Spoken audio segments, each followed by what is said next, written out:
आज का सेशन जो बेसिकली रिवीजन होगा CSS का और बूटस्ट्रैप का, और इसके बाद फिर जावास्क्रिप्ट होगा, और फिर कल से हम लोग इंशाल्लाह ताला रिएक्ट शुरू करेंगे। तो CSS अगर आपने क्लासेस ली थी तो हमने अच्छी खासी चीज़ें कवर करवाई थी उसके अंदर। CSS होता क्या है उसके बारे में बताया था। CSS इस बेसिकली डिज़ाइनिंग करने के लिए होता है वेबसाइट में। जो भी आप वेबसाइट देखते हैं उसके अंदर हमारे पास जो डिज़ाइन आ रहे होते हैं, जो अच्छी लग रही होती है वेबसाइट, वो CSS की वजह से होती है। HTML इज़ जस्ट कि वो स्ट्रक्चर फाइल कर देती है उसका, और CSS उसको अच्छा बनाने के लिए होता है। ठीक है। CSS में हमारे पास बहुत सारी उसकी क्या कहते हैं आप एट्रीब्यूट्स होते हैं, बहुत सारी टाइप्स होती हैं जिससे आप उसको अच्छा बना सकते हो। जैसे कि आप यहाँ पे साइज ऑफ टाइप कर सकते हो चेंज, या फिर बोल्ड बोल्ड कर सकते हो आप इसको, किसी भी चीज़ को इटैलिक टेक्स्ट के अंदर आप किसी भी चीज़ को आप अपर केस लोअर केस कर सकते हो, अंडरलाइन कर सकते हो। तो बाइनेंस हराम है।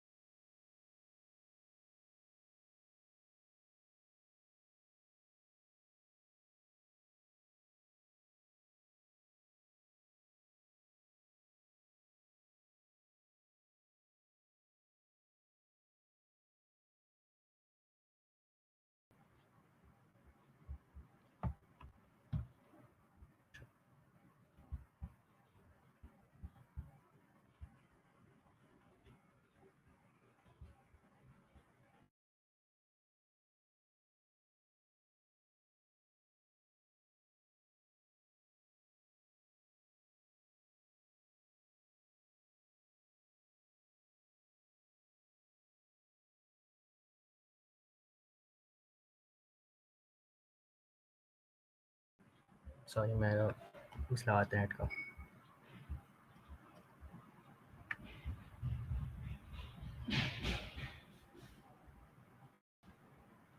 हम लोग थे इंडेक्स उसके ऊपर, CSS के ऊपर। ठीक है, जैसे हम दिखाता हूँ आपको। सबसे पहले आप इंडेक्स HTML खोलोगे, उस पर आपने सिंपल HTML का टैग बना दिया।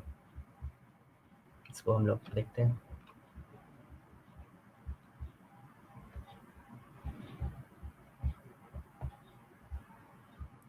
ठीक है, यहाँ पे फर्स्ट को मैं लिखता हूँ H1 टैग, और जिसके अंदर हम लोग लिखते हैं कुछ भी पहले। तो आप देखोगे यहाँ पे हमारे पास हेलो सिंपल तरीके से आ रहा है। अब मुझे फर्स्ट को उसका डिज़ाइनिंग चेंज करनी है या फिर उसका फ़ॉन्ट चेंज करना है, तो इसको हम लोग करते हैं CSS के ज़रिए। CSS के ज़रिए हम लोग 2-3 तरीके होते हैं CSS यूज़ करने के। एक होता है इनलाइन CSS, यानी कि आप इसी के अंदर वर्ड स्टाइल लिखोगे इक्वल, और इसके बाद जो भी आप लिखोगे प्रॉपर्टी उसकी, अब वो इसके मुताबिक हो जाएगी। एक CSS होता है कि आप अलग से फाइल बनाओ CSS की,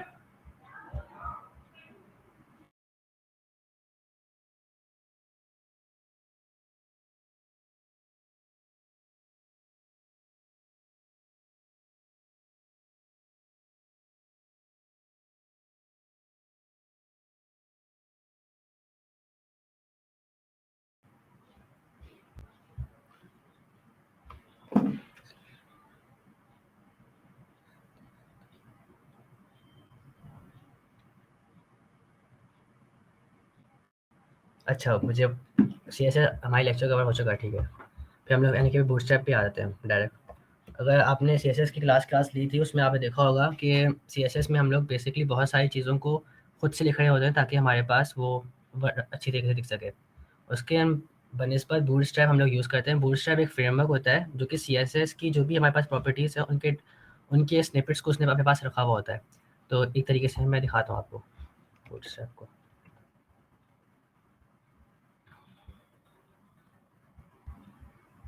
तो अगर आपने CSS यूज़ करी थी तो CSS में हमारे पास जैसे कि अगर मुझे नेफ बार बनाना है, नेफ बार कहते हैं इस चीज़ को जो पर्पल कलर का आ रहा है, ये बनाना है तो मुझे उसकी पूरी कमांड लिखनी पड़ती है कि नेफ बार ये हो तो उसकी डिज़ाइनिंग ये हो, पर्पल ये हो।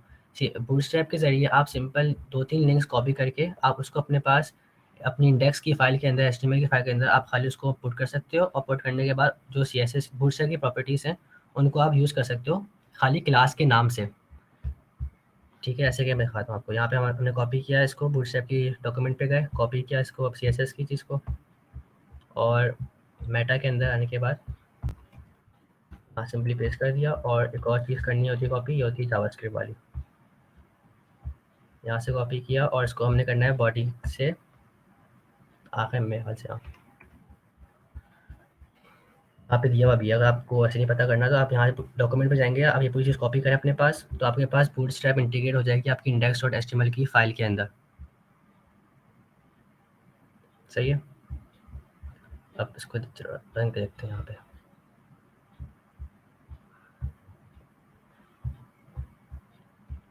यहाँ पे हमने लिखा है h1 हेलो। अब देखो लास्ट टाइम के मुकाबले में जब हमने देखा था उस टाइम डिफरेंट फॉन्ट था, ये बूटस्ट्रैप का डिफ़ॉल्ट फॉन्ट है। आई गेस सेंसिटिव जो भी होता है नाम वो है, या ये अपना है इनका अपना। अगर फर्स्ट को मैंने इसका बैकग्राउंड चेंज करना है या फिर मुझे इसकी विड्थ चेंज करनी है, तो मैं यहाँ पे सिंपल लिखूँगा क्लास, और क्लास करके मैं जो करना चाहूँगा वो करूँगा। अब मुझे इसके लिए पूरी CSS की जो कमांड होती है, जो कि इस तरीके से दिखती है,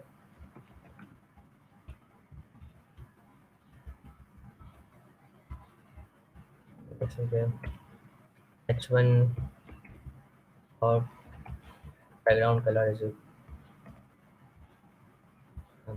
तो ये इस तरह करते थे हम लोग। इसको मैं सिंपल कर सकता हूँ क्लास के ज़रिए। अब मुझे सब कुछ लिखना नहीं पड़ेगा यहाँ पे फिर से, मैं सिंपली यहाँ पे कर सकता हूँ उसको। यहाँ पे होता है मेरे ख्याल से बैकग्राउंड डार्क करूँगा तो मेरे पास अब डार्क हो जाएगी। मैं ऑफ कर देता हूँ, इससे नहीं होगा। अभी मैं इसको जो भी चला रहा हूँ मैं उसको सिंपल चला रहा हूँ। तो ये आ रही है मेरे पास क्लास, ये आ रही है इस क्लास की वजह से। ये बैकग्राउंड नाम की डार्क क्लास की बनी हुई है हमारे पास बूटस्ट्रैप के अंदर। बूटस्ट्रैप इसको अपने पास लेके आ रहा है वेबसाइट पे, यहाँ पे आ रहा है। इसके बहुत सारे अलग अलग डिज़ाइंस भी होते हैं हमारे पास, जैसे कि आप अगर बूटस्ट्रैप की वेबसाइट पे आएंगे तो आपको यहाँ मिलेगा हमारे पास नेफ बार से निकालते हैं, यहाँ नेफ बार। आप नेफ बार को यहाँ पे आओ, सिंपल ये कॉपी पेस्ट करो, ये इस तरह का नेफ बार दिखेगा अगर आप अलग कोड कॉपी पेस्ट करोगे। इसमें कोई CSS नहीं यूज़ होगी, सिंपल सिर्फ HTML इसके अंदर, कुछ भी नहीं है।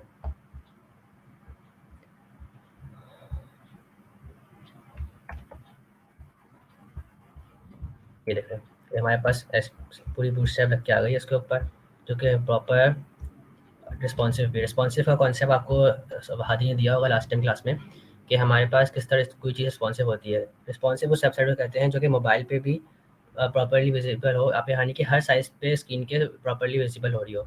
अगर आप यहाँ पे अपनी सिंपल इंस्पेक्ट करेंगे और आपके पास इस तरह खुल जाएगा साइड पे, इसको आप यूँ करते रहेंगे, क्या कहते हैं, इसका साइज़ छोटा करते रहेंगे तो अपने आप एडजस्ट कर रहा है अपने CSS को। पहले यहाँ पे सर्च का ऑप्शन आ रहा था और 3 चीज़ें अलग से आ रही थी, मगर अब सिर्फ एक चीज़ आ रही है, क्योंकि इसने अपने आप को एडजस्ट कर लिया। इस पर क्लिक करने पर भी काम हो रहा है। आप CSS पे करते थे, इस CSS में करने का तरीका होता है कि आप मीडिया क्यूरी लगाते हैं उसके ऊपर। मीडिया क्यूरी का कॉन्सेप्ट दिया होगा हादी ने आपको, उसमें आपने सिंपल मीडिया क्यूरी लगाते हो, आप उसको फिर बताते हो कि जब ये साइज़ आ जाए तो फिर आपको डिज़ाइन इस तरह करना है अपना। तो ये लंबा काम होता है। बूटस्ट्रैप में ये प्रॉपर एक पहले से हर चीज़ रिस्पॉन्सिव होती है, लेकिन मैं जितना छोटा कर लूँ अपने आप को एडजस्ट कर आ रहा है उसके मुताबिक। ठीक है,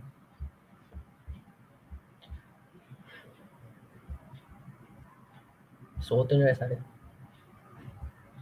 अच्छा, बूटस्ट्रैप के अंदर हमारे पास 3-4 चीज़ें मेन कॉन्सेप्ट जो होते हैं वो होते हैं हमारे पास। एक, उसके ग्रिड साइज़ क्या होता है, और यानी कि बूटस्ट्रैप जो है हमारे पास बेसिकली 12 कॉलम्स और 12 कॉलम्स में डिवाइडेड होता है वो। अ, दिखा दूँ मैं आपको ये करके। एक रॉ में 12 कॉलम्स है, ठीक है हाँ। तो आपने सिंपल करना है यहाँ पे डिफ डॉट रॉ, तो हमारे पास एक रॉ का डिफ बन जाएगा। ठीक है, अब ये डिफ डॉट कॉलम और मल्टीप्लाई बाय 12, तो हमारे पास 12 कॉलम्स डिफरेंट डिफरेंट बन रहे हैं। ठीक है, अब इसको दिखाने का तरीका ये 1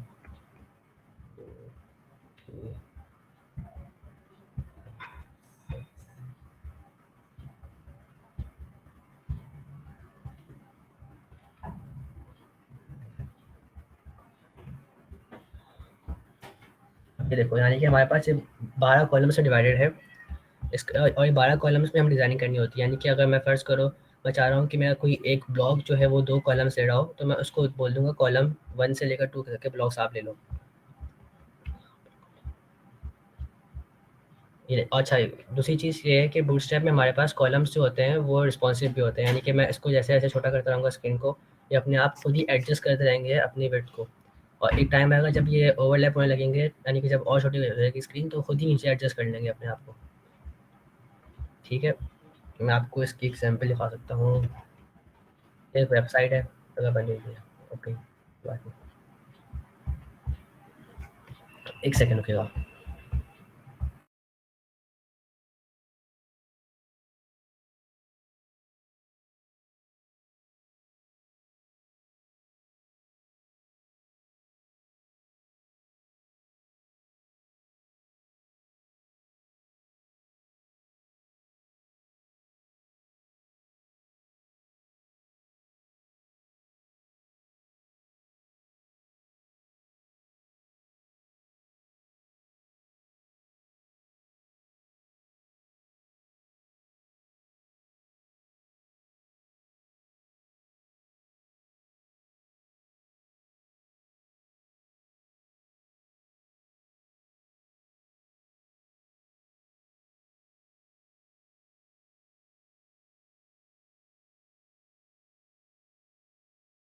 अच्छा, अभी तक किसी को मसला है कोई अगर कर रहा है साथ साथ काम तो?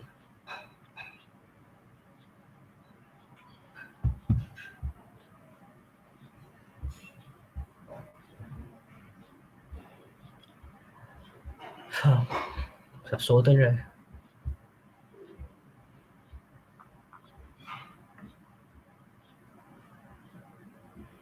मेरी आवाज़ आ रही है बाकी? जी जी आ रही है। सही। तो अगर किसी को भी कोई मसला हुआ है यहाँ तक तो आप बता दें, सबके पास माइक का एक्सेस है, वरना चैट पे लिख दें अगर। नहीं जग रहे। अच्छा, बाहर तो मैं कह रहा था कि हमारे पास 12 कॉलम से डिवाइडेड होता है बूटस्ट्रैप, जिसमें हमने खुद ही उसको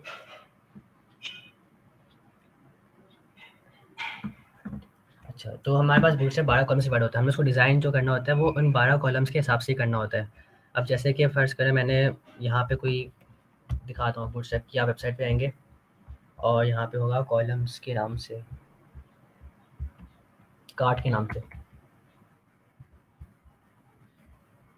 कार्ट का हमारे पास पड़ा मौजूद है डिफ, और जो कि प्रॉपर इसके पास स्टेटस लगी हुई है। कार्ट क्या होता है? कार्ट हमारे पास इस तरह होता है जिसमें पिक्चर होती है, एक टाइटल होता है, थोड़ा सा ब्लॉग होता है, उसके अंदर एक तो सा कंटेंट होता है और बटन दबाने पर कोई एक्शन हो रहा होता है उसके ऊपर।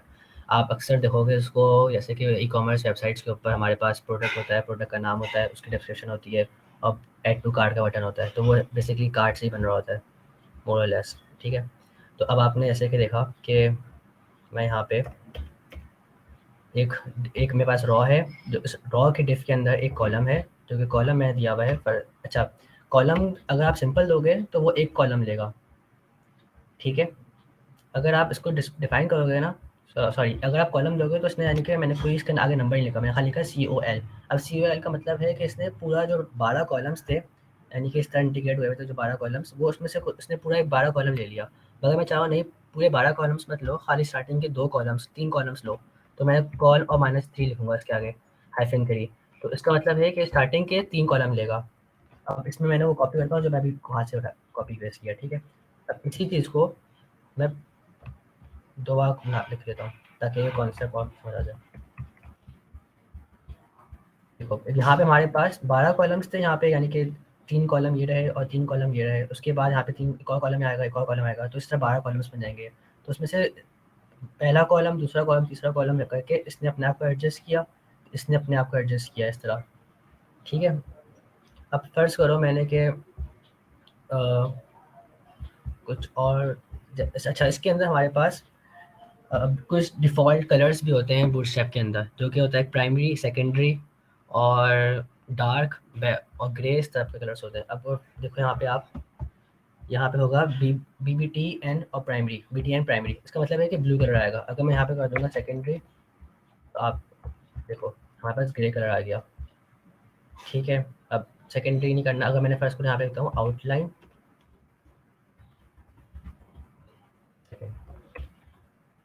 आउटलाइन हाँ ऐसे होता है। तो हमारे पास इस तरह आ जाएगा कि जब मैं क्लिक करूँगा तो कलर चेंज होगा। तो ये एक तरीके से हमारे पास एडवांटेज होती है कि हम लोग को सिंपल खाली अपना काम जो होता है हमारा सिर्फ वेबसाइट बनाने में रह जाता है, कि बहुत सारा डिज़ाइनिंग पे हम लोग को इतना फोकस नहीं रखना पड़ता कि अच्छा यार बटन में क्लिक करूँगा तो दूसरा कलर आए, वो उसका पहले से डिज़ाइन बना हुआ है। अब मुझे उसका कलर पसंद नहीं आ रहा, तो उसको चेंज करने का तरीका ये है कि फ़र्ज़ करो मुझे यहाँ पे इसका बटन का कलर पसंद नहीं आ रहा, तो मैं यहाँ पे लिखूँगा इसकी आईडी। लेट्स आईडी से करके देखता हूँ मैं इसको आईडी, और मैंने कहा कि BTN कलर नाम की मैंने एक आईडी बना दी है, ठीक है। अब यहाँ पे हम लोग इसके अंदर यहाँ पे इस तरह कर सकते हैं हम लोग कि इसकी इनलाइन स्टाइलिंग करें। यहाँ पे इस क्लास बनी हुई है, क्लास से CSS कॉल हो रहा है। अगर मैं इसके अंदर इनलाइन स्टाइलिंग कर लूँ स्टाइल, और यहाँ पे मैं कर दूँ इसका बैकग्राउंड कलर, लेट्स से ये वाला कलर अच्छा लग रहा है, तो अब इस तरह कलर हो गया। ये इनलाइन स्टाइल यानी कि आपके पास पूरा बूटस्ट्रैप बनी हुई थी जिस पर ये भी फीचर था कि जब कलर टच करो तो कलर चेंज हो, ठीक है। और माउस का कर्सर भी चेंज हो, कि इस पर बटन पर क्लिक करो माउस का कर्सर भी चेंज हो रहा है। मगर आप मुझे कलर पसंद नहीं आ रहा, तो हाई में कलर चेंज करने के लिए उसी क्लास के अंदर मैं उसी मतलब क्या कहते हैं आप डिफ के अंदर जहाँ पे क्लास कॉल हो रही थी, वहाँ पे मैंने सिंपल स्टाइल लिखा और उसका कलर चेंज कर दिया इस तरह। अगर फर्स्ट करो मुझे बहुत सारा काम करना है, तो मैं इसको इस तरह कर सकता हूँ कि मैं स्टाइल का एक प्रॉपर टैग बना दूँ और उस पर सारा काम कर दूँ। आईडी से क्या होता है, आईडी से आप उस एलिमेंट यानी कि ये जो है इसको आप एक्सेस कर सकते हो, मार्कअप को एक्सेस कर सकते हो आप। वैसे आईडी का और भी यूजेस होते हैं, मगर वो जावास्क्रिप्ट की सेशन में पढ़ेंगे आप। अच्छा, इसके अलावा बूटस्ट्रैप में हमारे पास होता है फॉर्म की फील्ड। फॉर्म अक्सर वेबसाइट्स में आप देखोगे फॉर्म का ऑप्शन होता है, इवन के इस वेबसाइट के अंदर भी होगा, इस पूरी वेबसाइट है। अच्छा, फॉर्म के भी डिज़ाइन अलग डिफरेंट होते हैं हमारे पास, जैसे कि ईमेल का अलग होता है अगर, और पासवर्ड का अलग है। अब मैं अगर आपको दिखाता हूँ बगैर बूटस्ट्रैप के और विद बूटस्ट्रैप के साथ डिफरेंस इसका।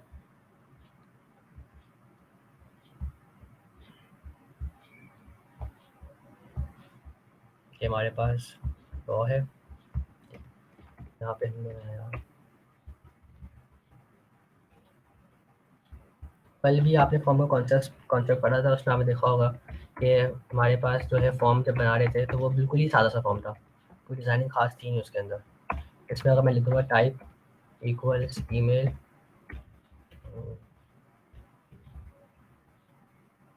तो इसमें लिखते हैं हमारे पास इसमें ईमेल आएगी, ठीक है। ईमेल का ही ऑप्शन बनेगा इसके अंदर, मैं कुछ और डालूँगा ना तो नहीं चलेगा, कहेगा मुझे @ चाहिए, @ के बाद डॉट भी चाहिए, डॉट के बाद कुछ लिखा हुआ चाहिए। तो ये आ गया इस तरीके से। अगर अब देखो मैं इसका दिखाता हूँ आपको, ईमेल हो गया और आता है इनपुट टाइप और पास।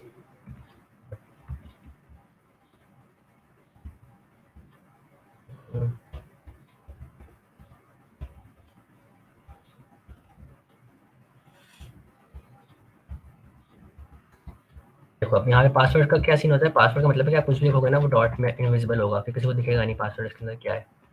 अब ये सिंपल सा डिज़ाइन था जो कि एक लाइन के अंदर आ रहा था, ना दिखने में अच्छा लग रहा है, ना किसी को पसंद आएगा, ना कोई फॉर्म भरेगा इस तरह आपका। आप सिंपल यहाँ पे आओ बूटस्ट्रैप के अंदर, इसकी पूरी जो कोड है स्निपेट है उसको कॉपी करो और अपने पास रखा दो। तो आप देखोगे इसमें हमारे पास डिज़ाइन चेंज होगा। मैं जब इसमें क्लिक कर रहा हूँ तो मेरे पास ये पूरा इनपुट साइज़ है, वो इनपुट चीज़ है वो हमारे पास लिखी ब्लू से आ रही है। जब मैं इस पर क्लिक कर रहा हूँ तो मेरे पास एक बाय डिफ़ॉल्ट ईमेल आ रही है जिसको मैं मिटा के दूसरी का लिखनी पड़ेगी मुझे।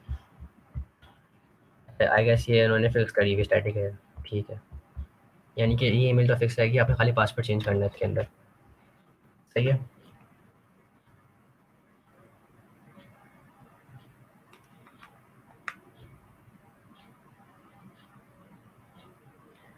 अच्छा, अभी तक किसी ने अगर ट्राई किया है खुद से तो बताया कोई हाँ में किसी को इशू आ रहा है तो।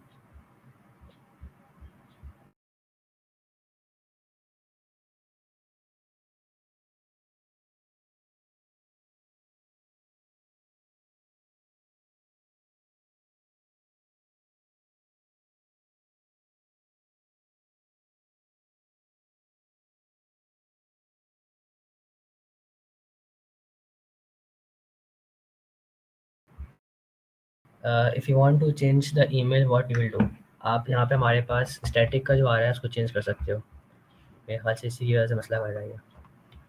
इसको हटाते हैं, देखते हैं। अच्छा अभी भी आ रहा है, ठीक है। यहाँ पे हमारे पास होगा फुल स्टेप के अंदर ही होगा मेरे ख्याल से, डिफरेंट होते हैं ऑप्शंस।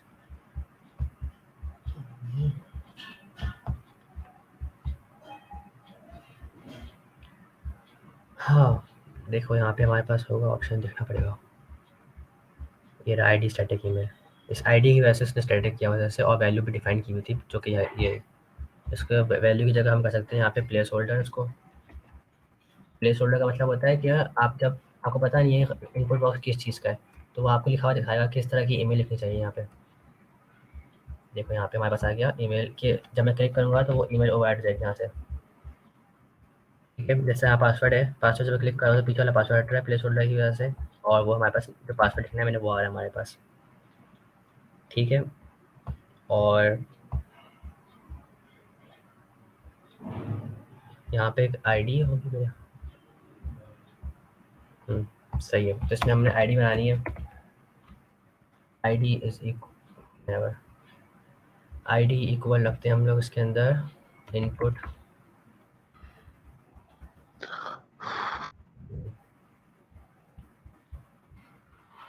क्या था?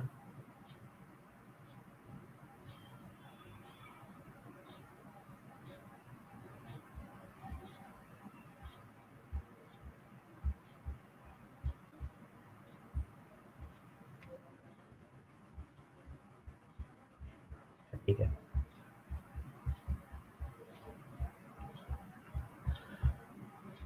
अच्छा, फॉर्म का जिस तरह हमने देखा है इस तरह हम लोग चेंज कर सकते हैं यहाँ पे। जैसे कि अगर मैं इसको उठा लेता हूँ कॉपी करके, यहाँ पे ये हमारे पास जिसमें ईमेल चेंज हो सकती है, लेकिन इनपुट ईमेल 4 नाम था इसका आईडी का। उसी को कॉपी करते हैं हम लोग और अपने वाले में पेस्ट करते हैं।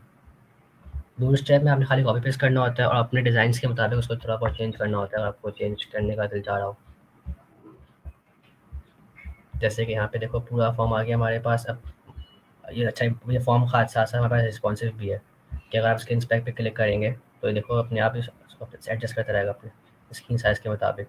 और अगर मैं फुल स्क्रीन कर दूंगा तो ईमेल और पासवर्ड एक लाइन में आएगा। ईमेल और पासवर्ड किस तरह एक लाइन में आ रहा है, इस तरह आ रहा है कि मैं बताया आपको कि 12 कॉलम्स में डिवाइडेड होता है वो। तो 12 कॉलम्स के मुताबिक इसने 6 कॉलम्स इस चीज़ ने लिए हुए हैं और 6 कॉलम इस चीज़ ने लिए हुए हैं। और जैसे ही मैं इसको चूँकि हमारे पास कॉलम रिस्पॉन्सिव होते हैं कि स्क्रीन साइज़ के मुताबिक वो चेंज कर रहे होते हैं, अपने आप को एडजस्टमेंट कर रहे होते हैं। तो जैसे ही इसका स्क्रीन साइज़ छोटा हुआ तो इसने पूरा कॉलम ले लिया और इसने पूरा कॉलम ले लिया। इसकी लॉजिक उन्होंने यहाँ पे दी हुई है कि आप देखो यहाँ पे एमडी का मतलब होता है कि मीडियम साइज़ स्क्रीन का, यानी कि जब इसका स्क्रीन का साइज़ मीडियम हो तो 6 कॉलम्स ले, और जब हमारे पास इसका साइज़ मेरे ख्याल से पूरा मतलब फुल स्क्रीन हो तो हमारे पास फिर वो 12 कॉलम्स ले, यानी कि पूरी स्पेस ले उस चीज़ की। ठीक है, अच्छा, इसके अलावा हमारे पास बूटस्ट्रैप में एक मज़े की चीज़ होती है जो कि है बटन्स। बटन बहुत अच्छे होते हैं, तो यानी कि हमारे पास डिफरेंट टाइप के बटन्स होते हैं। यहाँ पे बटन्स में ज़्यादा कुछ डिफरेंस होता नहीं है, खाली कलर्स वगैरह आप डिफरेंट दे सकते हो, उसका साइज़ डिफरेंट दे सकते हो। और बटन जैसे कि ड्रॉप डाउन बटन भी होते हैं कुछ हमारे पास, कि इस बटन पे क्लिक करने पर हमारे पास ये डिफरेंट आ जाए। ठीक है, इसे हम लोग कहते हैं ड्रॉप डाउन बटन्स। उसके अलावा हमारे पास इसमें होते हैं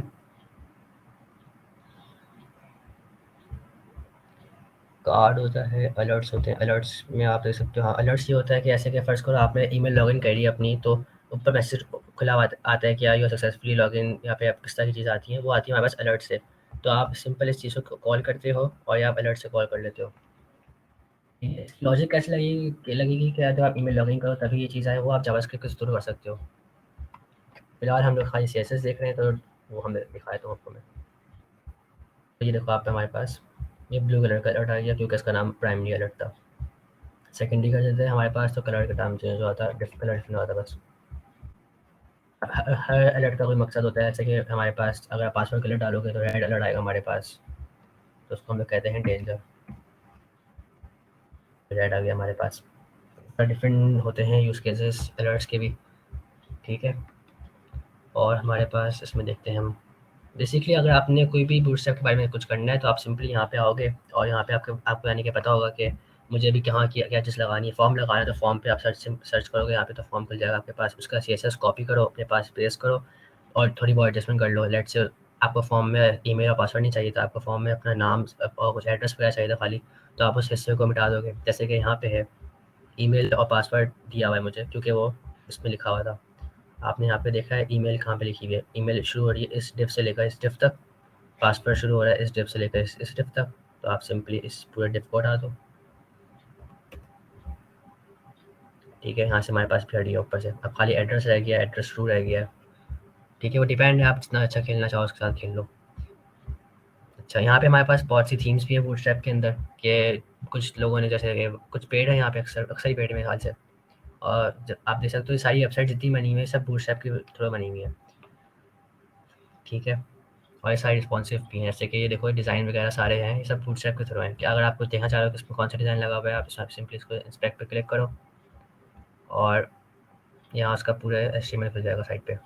ये क्लास हमारे पास ये थी, फ्लेक्स वन था। फ्लेक्स वन होता है हमारे पास मेरे ख्याल से स्क्रीन के हिसाब से वो जो पूरी स्पेस ले रहा होता है गैस। ठीक है, ये चाहे देखो आप यहाँ पे जितनी भी क्लासेस लिखी हुई हैं, क्लास के अंदर जो भी लिखा हुआ है ये सब बूटस्ट्रैप की ही हैं, क्या कहते हैं, कंपोनेंट्स कह लो आप। अच्छा, बूटस्ट्रैप के अलावा भी हमारे पास बहुत सारे होते हैं, जैसे कि टेलविंड है और हमारे पास मटेरियल यूआई है, चाकरा यूआई है, मगर ये सब थोड़े और एडवांस है। बूटस्ट्रैप इज़ लाइक आप इनिशियल लेवल पे सबसे आसान काम जो इंटीग्रेट करना है और अपनी वेबसाइट बनाना है और अच्छे डिज़ाइन के साथ, तो आप बूटस्ट्रैप से बना सकते हो। बाकी अगर आप थोड़ा एक्सप्लोर करोगे मज़ीद तो आपको टेलविंड ज़्यादा अच्छा लगेगा, क्योंकि टेलविंड में आपको ना इनलाइन स्टाइलिंग करनी होती है एक तरीके से, उसमें कंपोनेंट्स दिए होते हैं। वो डिफरेंट कॉन्सेप्ट है, वो बाद में आपको देखना, कभी एक्सप्लोर करोगे खुद से तो। ठीक है, मैं अच्छा आपको दिखा रहा था ये चीज़ की वेबसाइट हमारे पास ये सारी बूटस्ट्रैप से बनी हुई है। तो आप देख सकते हो बूटस्ट्रैप से कितने मतलब कूल डिज़ाइन बने होते हैं।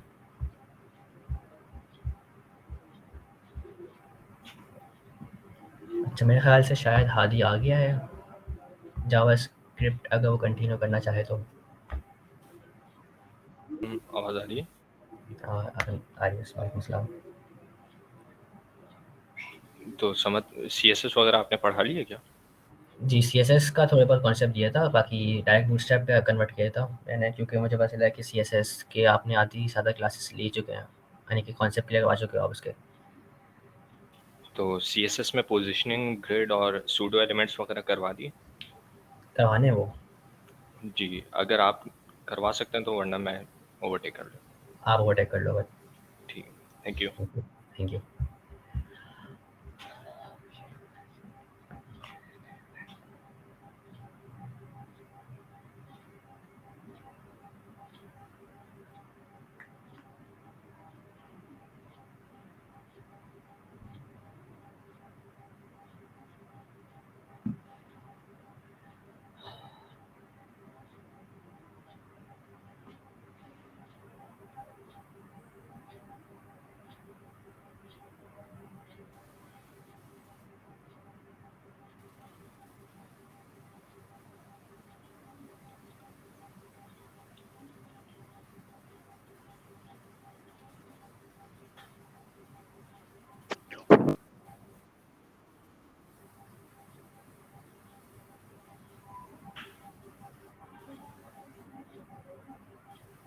मैं जब तक बेसिक सेटअप कर लूँ HTML और CSS का, इसके बाद शुरू।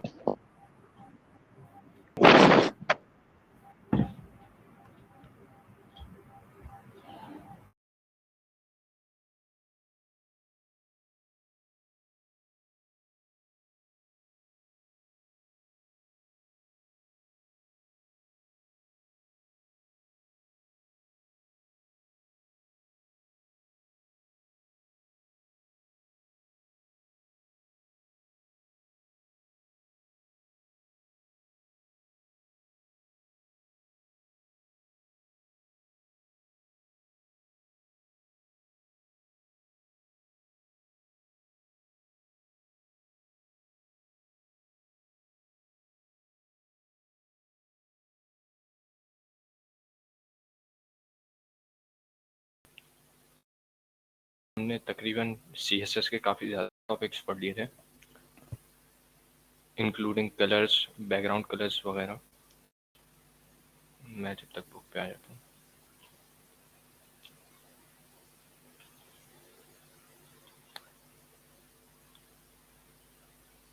अगर कहीं पे भी स्क्रीन स्टक हो जाए तो बता देना फ़ौरन से।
हादी आपका माइक म्यूट है शायद।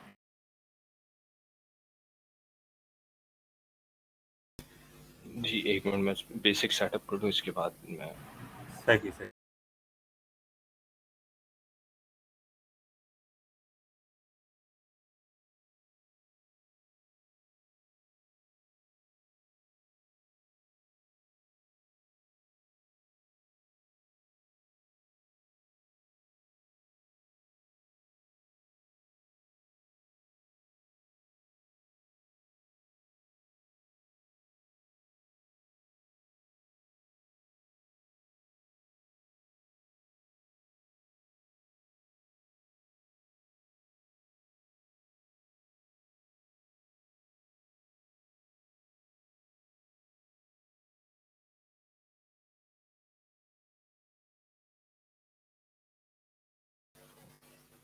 सही। तो शुरू करते हैं बेसिक पोज़ीशनिंग वगैरह से कि डीएससी की वेबसाइट खोल लूँ।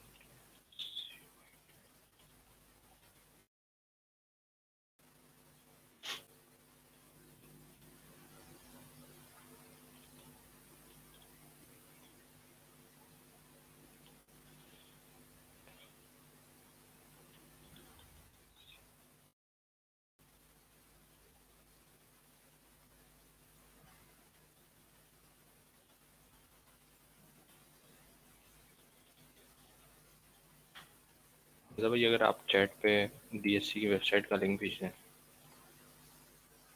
सही, मैं भेज देंगे।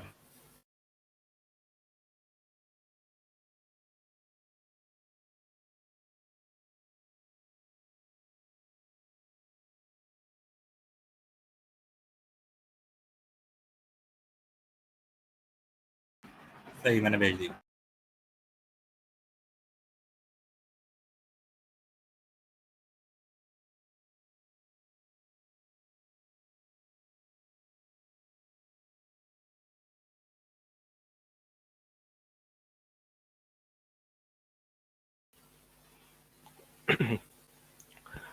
तो जब एचटीएमएल में आप डिफरेंट, जिस तरह ये हीरो सेक्शन है, तो आप चाहते हैं कि जब आप वेबसाइट बनाएं तो आपके लेआउट में ये वीडियो बैकग्राउंड में चल रही होगी, आपको नज़र आ रही होगी। तो ये बैकग्राउंड में वीडियो किस तरह चलेगी और इसके ऊपर इसके फ्रंट पे टेक्स्ट किस तरह आएगा, ये सारी चीज़ें कहलाती, ये सारी चीज़ें एडजस्ट होती हैं। सीएसएस की कुछ प्रॉपर्टीज़ हैं पोजीशनिंग के थ्रू, पोजीशंस। तो हम स्टार्ट करते हैं जिसमें हम बैकग्राउंड में एक इमेज लगा लेंगे और उसके ऊपर हम चाहेंगे कि उसके ऊपर कोई ना कोई टेक्स्ट आए। लेट्स सपोज एक एग्जांपल आपको दिखा, इमेजेस।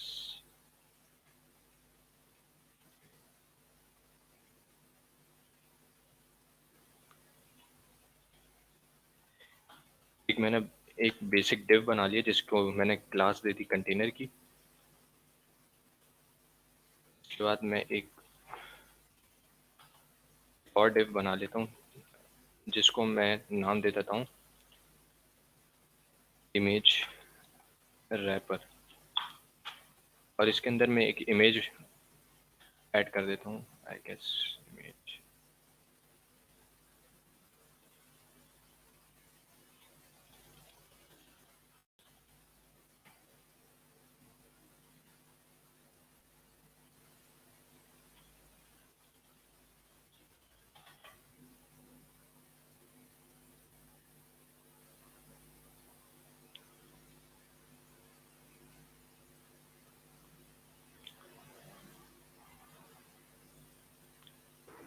दूसरे डेफ को क्या क्लास दी?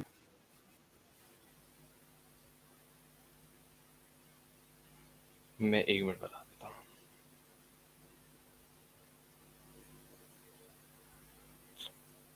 बेसिक लिंक कॉपी कर लेता हूँ। अच्छा, एक मैंने डिव बनाया जिसको मैंने कंटेनर का नाम दे दिया। इसके अंदर मैंने एक और डिव बनाया जिसको मैंने नाम दिया इमेज रैपर, जो कि इमेज को रैप कर रहा है। ठीक है, इसके अंदर मैंने एक इमेज का टैग बनाया और इमेज के अंदर मैंने एक यूआरएल पास कर दी एक इमेज की। और मैं लास्ट टाइम शायद आई गेस बताना भूल गया था कि इमेज के टैग के अंदर एक एट्रीब्यूट होता है आल्ट के नाम से, जो कि alternative as a alternative work करता है कि अगर इमेज डिस्प्ले नहीं हो रही किसी भी वजह से तो वो ऑल्टरनेटिव टेक्स्ट शो कर देता है। तो लेट्स सपोज हम यहाँ पे दिखा देते हैं, लिख देते हैं वॉलपेपर, ठीक है। उसके बाद मैं एक और डिप बनाता हूँ, मैं जिस पे लिख देता हूँ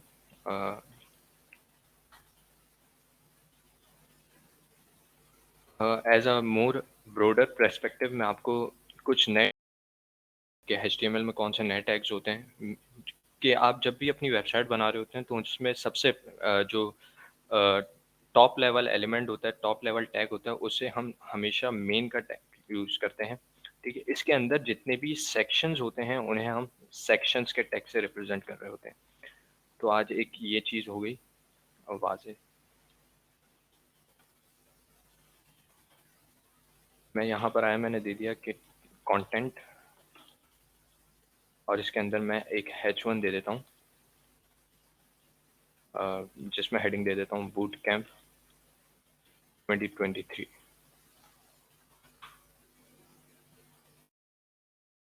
एक सिंपल सा इस तरह का टेक्स्ट आ रहा है जो कि बिल्कुल इमेज के नीचे आ रहा है। अब मैं चाह रहा हूँ कि इमेज फुल साइज कवर कर ले स्क्रीन का, और जो स्क्रीन के ये जो टेक्स्ट है ना ये स्क्रीन के ऊपर आ जाए। अब ये किस तरह होगा ये हम अब डिस्कस करते हैं।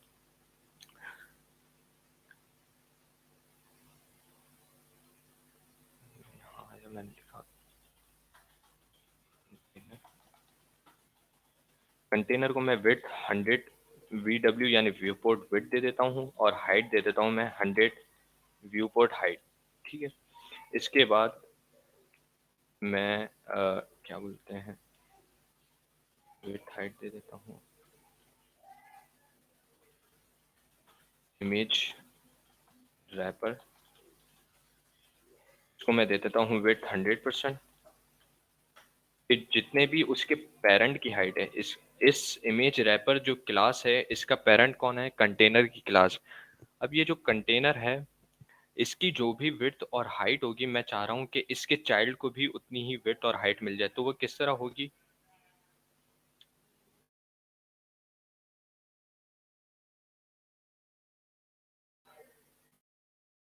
ये होगी चाइल्ड को हम विड्थ और हाइट 100% पास कर देंगे कि 100% हाइट 100।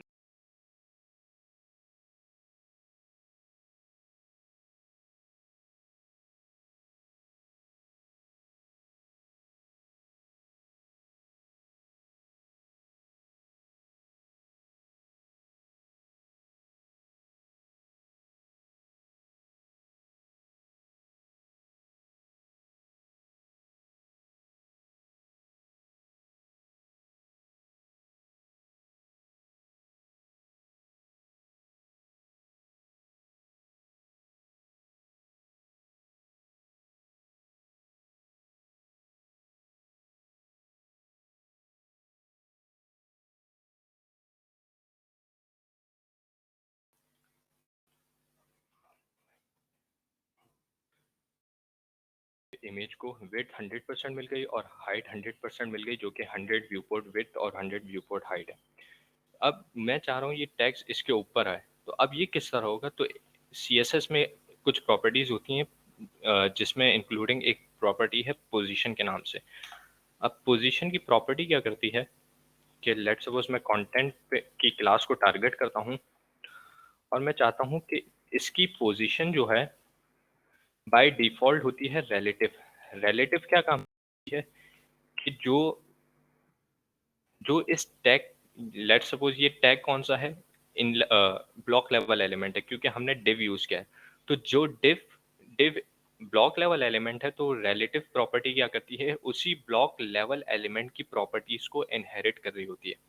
लेकिन मैं चाहता हूं कि ये जो रिलेटिव है इसकी जगह अब हो जाए ये कौन सी प्रॉपर्टीज को इनहेरिट करे, इनलाइन वाली प्रॉपर्टीज को, यानी ये इस इमेज के ऊपर ये टेक्स्ट आ जाए। तो ये किस तरह होगा कि मैं इस कंटेंट की क्लास को पोजीशन दे देता हूँ एब्सोल्यूट। अब ये क्या करेगा कि ये इस टेक्स्ट इस इमेज के ऊपर आना चाहिए कंटेंट पोजीशन एब्सोल्यूट।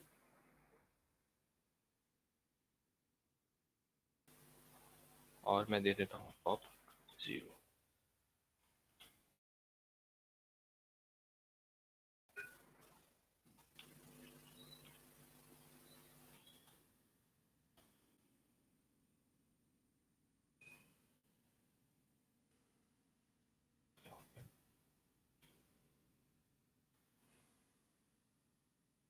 ओके, मैंने यहाँ पर क्लास नेम दे दिया है, इसको क्लास देना है।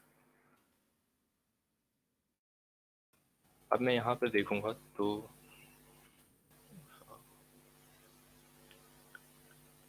ये आ गया टेक्स्ट इमेज के ऊपर।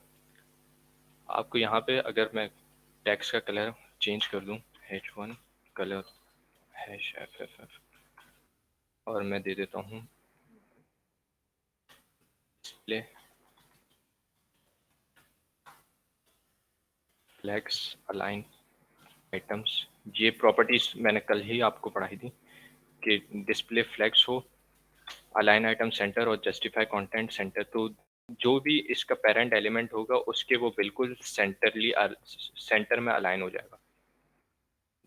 कंटेंट ठीक हो गया।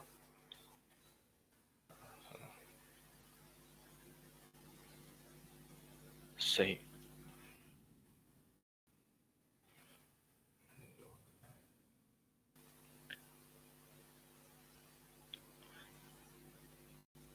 With 100%, height 100%।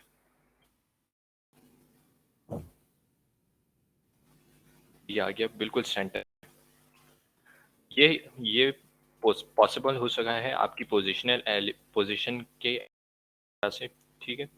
अब यहाँ पे कुछ और एलिमेंट्स है, जैसे यहाँ पे आप देख सकते होंगे कि एक ही लाइन में 4 प्रॉपर्टीज आ गई है, 4 लेट्स सपोज आप डिव आ गए। अब ये 4 एक साथ एक लाइन में किस तरह आ रहे हैं, ये काम डिस्प्ले फ्लेक्स से भी हो सकता है कि आप 4 अलग अलग डिव दे दें और एक पेरेंट एलिमेंट को आप डिस्प्ले फ्लेक्स की प्रॉपर्टी दे दें और जस्टिफाई कंटेंट स्पेस बिटवीन दे दें, ठीक है। ये काम भी हो सकता है। या तो एक और प्रॉपर्टीज होती है CSS में ग्रिड के नाम से, ठीक है। तो उस पर बढ़िया तरीका क्या है, और आजकल यूज भी ज़्यादातर होता है, वो होती हैं ग्रिड प्रॉपर्टीज, ठीक है, जो ज़्यादातर स्केलेबल मानी जाती है। यहाँ मैंने लिखा एक div में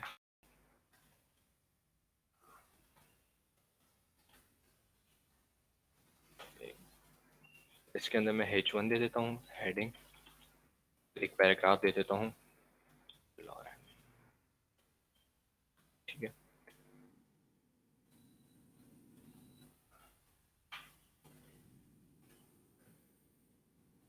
अगर मैं यहाँ पर आऊँ तो ये मेरे पास एक हेडिंग और एक पैराग्राफ, एक डिव के अंदर ये 2 चीज़ें आ रही है, एक हेडिंग और एक पैराग्राफ। अब मैं चाह रहा हूँ ये तीनों डिव्स एक ही लाइन में अलाइन हो जाए। तो ये किस तरह पॉसिबल होगा कि मैं जब आऊँगा कंटेनर क्लास को टारगेट करूँगा और मैं इसको यहाँ पे दे दूँगा डिस्प्ले ग्रिड करके। अब क्या होगा, यहाँ पे आप डिफरेंस देखें तो कोई डिफरेंस नहीं आया। अब ये क्यों नहीं आया भाई, मैं चाह रहा हूँ अगर मैं यहाँ पर डिस्प्ले फ्लैग्स देता, फ्लैग्स, अगर किसी को कोई समझ चीज़ ना आ रही हो तो पूछ लीजिएगा बीच में। जैसे ही मैंने डिस्प्ले फ्लैग्स दिया, ये तीनों आइटम्स अलाइन हो गया और तीनों ने इक्वली स्पेस कवर कर लिए। लेकिन मैं चाह रहा हूँ ये चीज़ ग्रिड से पॉसिबल हो। तो ये किस तरह होगी कि ग्रिड में आप ग्रिड प्रोवाइड कर दिया, अब ये क्या करेगा, ये ग्रिड की प्रॉपर्टीज को इनहेरिट करेगा।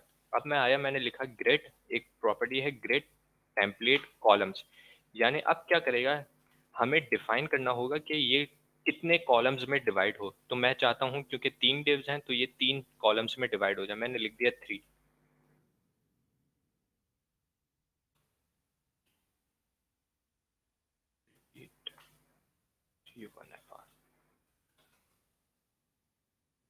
ठीक है। अब मैं यहाँ पे आता हूँ, मैंने डायरेक्ट 3 पास किया कि भाई मुझे 3 कॉलम्स चाहिए, तो ये वर्क नहीं कर रहा था। इस इंस्टेड मैंने यूज किया एक फंक्शन है रिपीट के नाम से। रिपीट क्या करेगा कि जितने भी चाइल्ड एलिमेंट्स हैं उन सबको रिपीट करवाएगा मैं कितने कॉलम्स में रिपीट करना है, मैंने कहा 3 कॉलम्स, और मैंने कहा कि भाई 1 FR यानी इक्वली डिवाइड हो जाए, जितनी इस डिव को स्पेस मिले उतनी ही इसके नेक्स्ट वाले को और उसके बराबर वाले को भी उतनी ही मिले। लेकिन मैं चाह रहा हूँ कि भाई ये तीनों डिव्स 300 पिक्सल्स की विड्थ कवर करे, तो ये किस तरह होगा, मैं 1 FR की जगह लिखूंगा 300 पिक्सल्स। अब ये क्या करेगा, तीनों डिव्स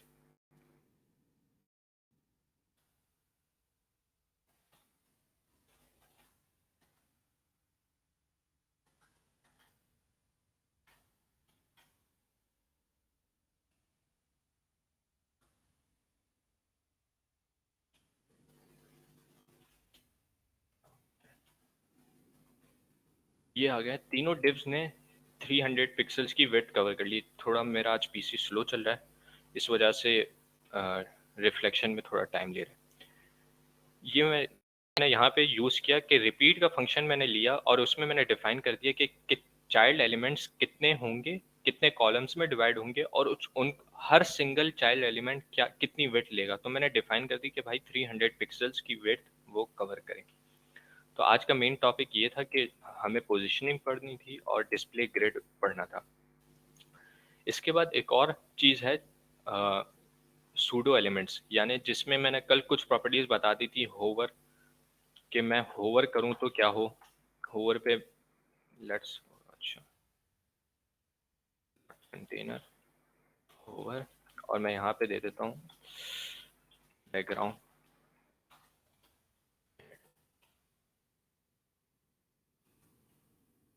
मैं होवर कर रहा हूँ तो ये बैकग्राउंड कलर चेंज हो रहा है, ठीक है।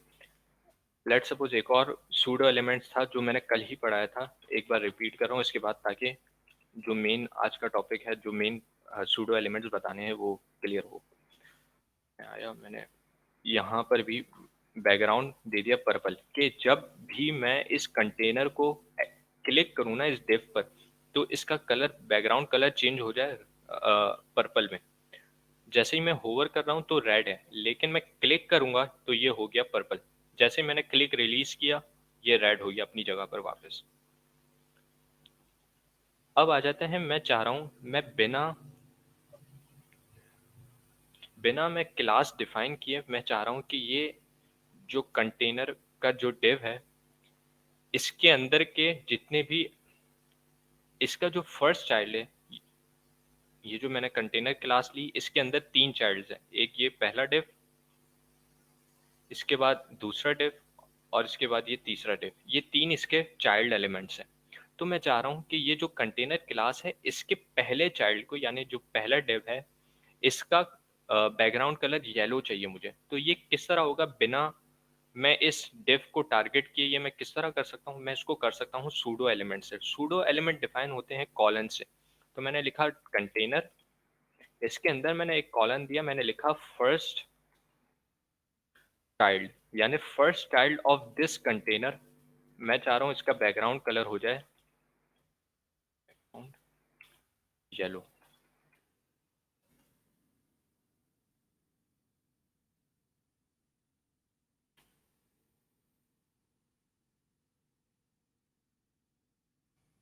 और मैं इसको वेट दे देता हूँ 100 px।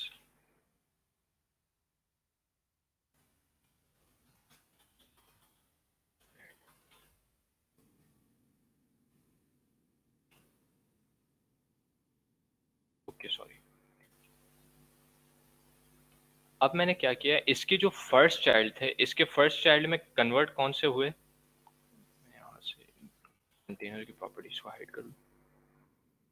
अब मैं यहाँ पे देख रहा हूँ कि ये जो तीनों डिव्स हैं, कलर और रेड कलर यानी टेक्स्ट कलर अप्लाई हो गया। वो किस वजह से हुआ कि इस कंटेनर के जो चाइल्ड्स हैं, डायरेक्ट जो चाइल्ड्स हैं, वो है ये डिव और ये 3 डिव्स, ठीक है। इन तीनों के इसने डायरेक्ट चाइल्ड्स को टारगेट किया और इनके बैकग्राउंड कलर को येलो कर दिया और टेक्स्ट कलर को रेड कर दिया। मैं यहाँ आता हूँ, मैं यहाँ पे लिखता हूँ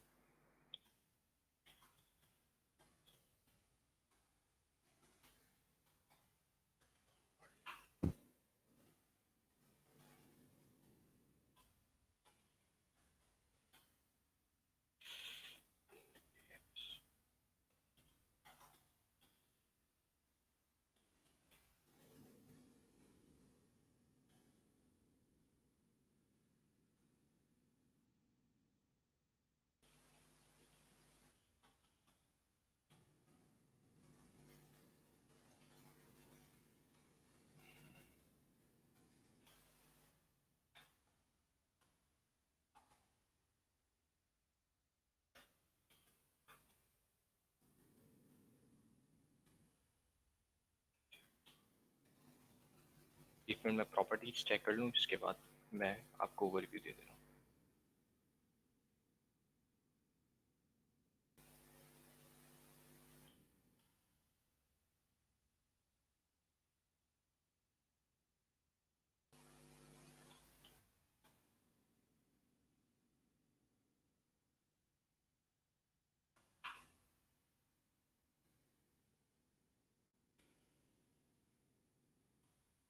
फर्स्ट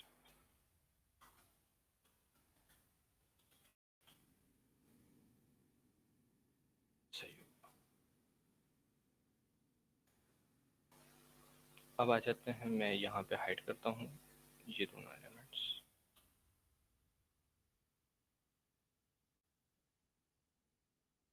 ठीक होंगे। अब मैं यहाँ पे आ रहा है, मैंने ये कंटेनर क्लास को टारगेट किया। मैं इस कंटेनर क्लास के अंदर आके मैं इस डिव के अंदर आया। मैंने कहा कि ये इस कंटेनर क्लास का ये जो मैंने ब्रैकेट यूज किया है, ग्रेटर देन का साइन यूज किया है जो मैंने, ये कह रहा है कि इस कंटेनर क्लास का जो डायरेक्टली डिव हो ना, जो डायरेक्ट डिव हो ना, उसको वो टारगेट करे। लेट सपोज ये इस कंटेनर क्लास का फर्स्ट चाइल्ड, यानी डायरेक्ट डिव कौन सा है, ये वाला डिव है। इंस्टेड ऑफ वो पूरे कंटेनर क्लास के अंदर दो डिव हैं, उसने दोनों डिव को टारगेट नहीं किया, बजाय उसके कि ये इस डिव पे आया डायरेक्टली फर्स्ट डिव पे, और इसके फर्स्ट चाइल्ड को आकर उसने एक्सेस किया और इसका बैकग्राउंड कलर चेंज कर दिया, कलर चेंज कर दिया।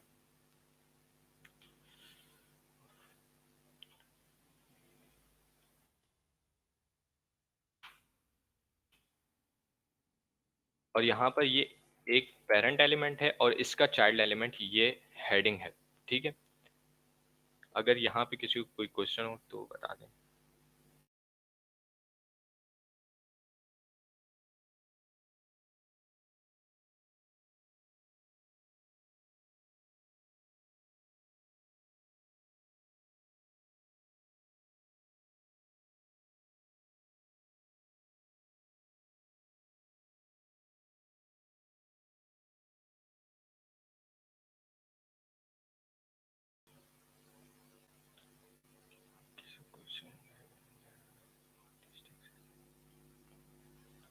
सही। इसके बाद आ जाते हैं हम जावास्क्रिप्ट पे, जो कि main functionality of the website है, फंक्शनलिटीज अप्लाई करती हैं वेबसाइट पर।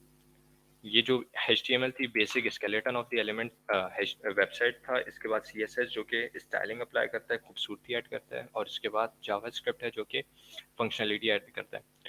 तो जो जावास्क्रिप्ट है उसकी फाइल का एक्सटेंशन है js.js करके हम रिप्रेजेंट करेंगे, और जो स्टैंडर्ड नेम है जो कि यूज किया जाता है ज़्यादातर, वो है app.js।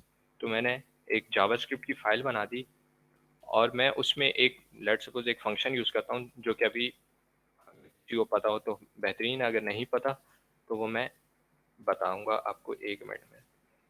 मैंने लिख दिया हेलो वर्ल्ड। मैं आया, मैंने अपनी वेबसाइट पर लोड कर रहा हूँ, रीलोड कर रहा हूँ, लेकिन कुछ रिफ्लेक्शन नहीं हो रही, ना कोई अलर्ट कुछ शो हो रहा है।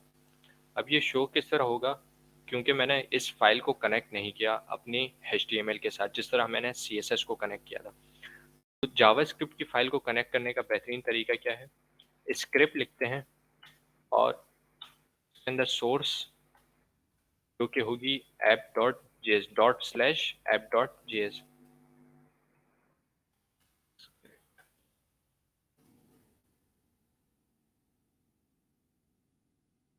जैसे ही मैंने अपनी वेबसाइट को रिलोड किया और यहाँ पर मुझे शो हो रहा है हेलो वर्ल्ड, एक अलर्ट पॉपअप शो हो रहा है। ठीक है, अलर्ट का फंक्शन क्या करता है, एक पॉपअप डिस्प्ले कर देता है।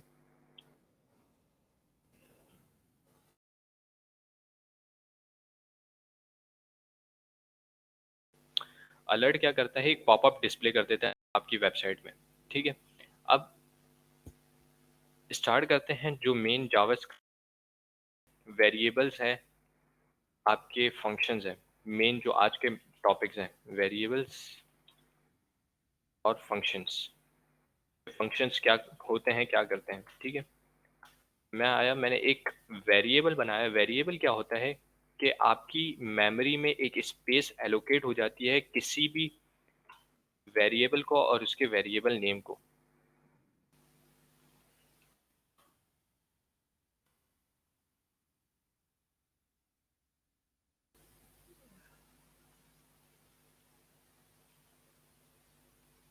सही, मैं यहाँ पर आया, मैंने लिखा नेम, मैंने लिख दिया हादी। ठीक है, अब मैंने क्या किया, अपनी एक मेमोरी में एक स्पेस जगह बना ली और मैंने वहाँ पे उस जगह को, इस स्पेस को एक नाम दे दिया नेम का, और मैंने उसकी वैल्यू मैंने पास कर दी हादी के नाम से। कि जब अपना इस वेरिएबल नेम को यूज़ करना चाहूँगा तो मैं किस तरह डिक्लेयर करके यूज़ करूँगा, मैं लिखूँगा नेम, आपको उसकी वैल्यू आ जाएगी जो क्या है हादी। ठीक है, लेट सपोज जब भी हमें इस जावास्क्रिप्ट फाइल की रिफ्लेक्शन देखनी होती है तो हम देखते हैं कंसोल में या अपने document dot gate element by ID करके, डॉक्यूमेंट डॉट राइट करके। ठीक है, दो तरीके हैं जिस तरह कि हम अपनी जावास्क्रिप्ट की फाइल का रिफ्लेक्शन देख सकते हैं अपने ब्राउजर में। तो एक तरीका है console डॉट लॉग करके एक फंक्शन है। ठीक है, मैंने उसमें लिख दिया नेम। क्या होगा कि मैं अपने ब्राउजर पे, आप राइट क्लिक करके इंस्पेक्ट एलिमेंट करेंगे, इंस्पेक्ट पे क्लिक करेंगे तो आपके पास कंसोल का ऑप्शन होगा और आप यहाँ पे देख सकते होंगे, मैं जूम कर दूँ तो, कि जो मैंने वैल्यू नेम के अंदर स्टोर की थी वो मुझे यहाँ ब्राउजर के कंसोल में नजर आ रही है। अब मैं चाह रहा हूँ कि ये जो वाइट स्पेस है यहाँ पर शो हो, तो ये किस तरह होगा, मैं लिखूंगा डॉक्यूमेंट डॉट राइट करके और मैं यहाँ लिख देता हूँ नेम। मुझे ब्राउजर की विंडो पे भी नेम शो हो रहा होगा यहाँ पे, ये रहा। ठीक है, अब मैं यहाँ पे जो जो वेरिएबल्स, अच्छा एक और चीज़ है यहाँ पर, वेरिएबल स्कोपिंग। ठीक है, अब वेरिएबल बिल्कुल सिमिलर काम करता है, इसके साथ दो और चीज़ें हैं, दो और वेरिएबल नेम हैं जो कि काम सिमिलर करते हैं कि आपकी वैल्यूज़ को, आपके डेटा को अपनी मेमोरी में स्टोर करते हैं। एक है लेट और एक है कॉन्स्ट। लेकिन तीनों में एक मेजर डिफरेंस ये है कि लेट सपोज मैं आया कॉन्स्ट पे, मैंने लिखा क्या लिखूं, बूट कैंप सेशन सेशन, और मैंने लिख दिया 7th। अब मैं यहाँ पे अपने ब्राउज़र पे देख लेता हूँ कि भाई ये बूट कैंप सेशन का जो वेरिएबल है उसके अंदर क्या वैल्यू स्टोर है, और मुझे रिलोड करके यहाँ पे दोनों जगह 7 नज़र आ रहे हैं। ठीक है, लेकिन मैं चाह रहा हूँ कि ये जो 7 है ना, ये मैं चाह रहा हूँ इसको 8 कर दूँ। तो अब किस तरह करूँगा, मैंने लिखा बूट कैंप सेशन, मैंने इज इक्वल्स टू 8 कर दिया।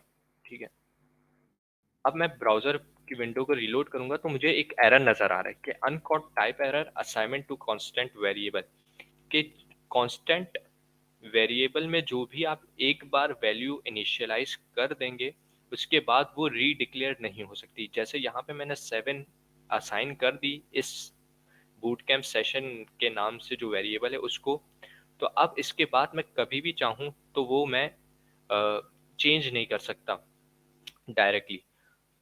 तो कॉन्स्ट का ये फायदा है कि आप कोई भी कांस्टेंट जो एलिमेंट्स होते हैं, जैसे पाई की वैल्यू हो गई 3.142, इस तरह की जितनी भी जो कांस्टेंट वैल्यूज होती हैं वो आप ज़्यादातर स्टोर करते हैं आपके कॉन्स्ट में।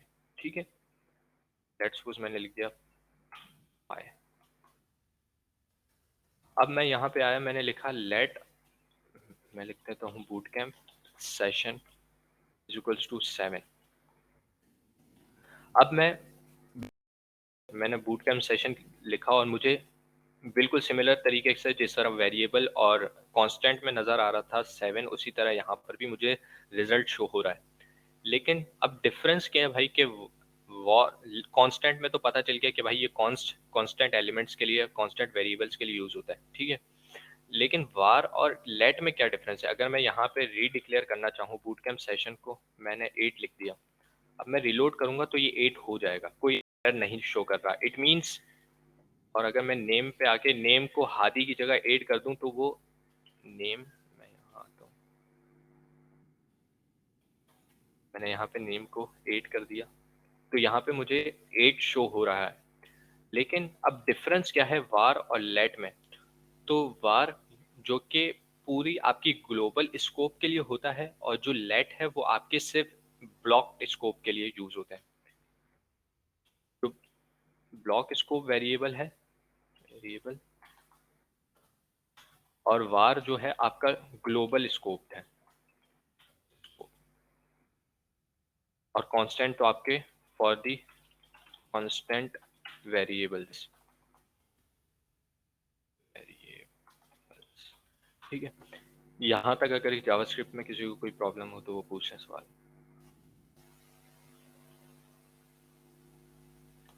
नहीं आया क्या? सही।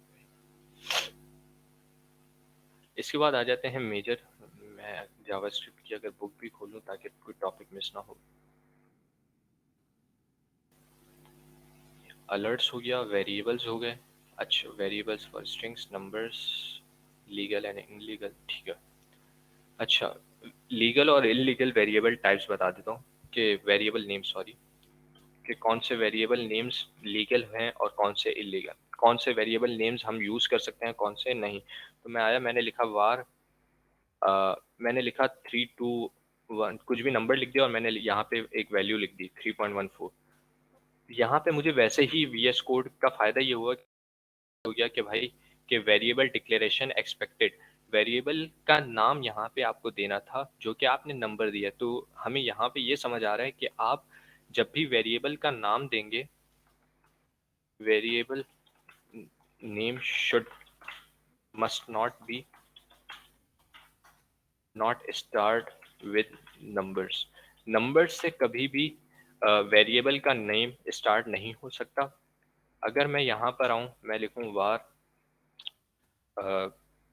नेम 1 2, और मैंने यहाँ नेम दे दिया, ठीक है।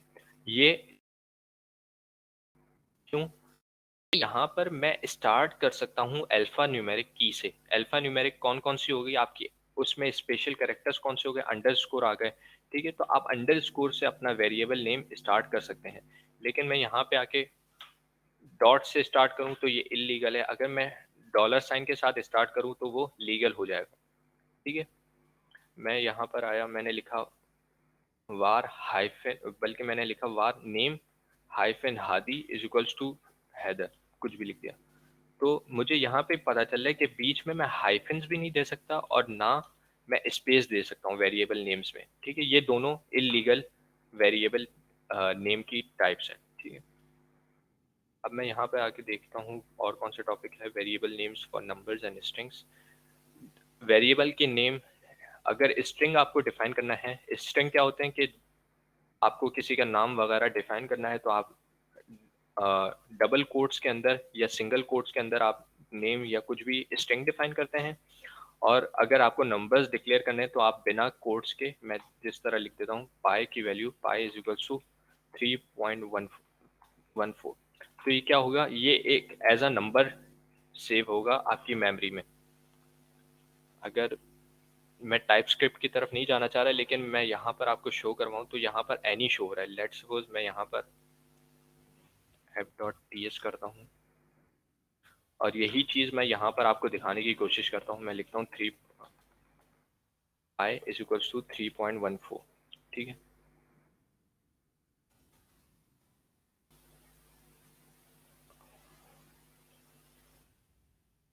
मैं यहाँ पर आया, मुझे यहाँ पर ये एक टाइप नज़र आ रही है कि ये जो आपने वेरिएबल का नेम PIE लिखा है ना, पाई, ये है नंबर वेरिएबल की टाइप, ठीक है।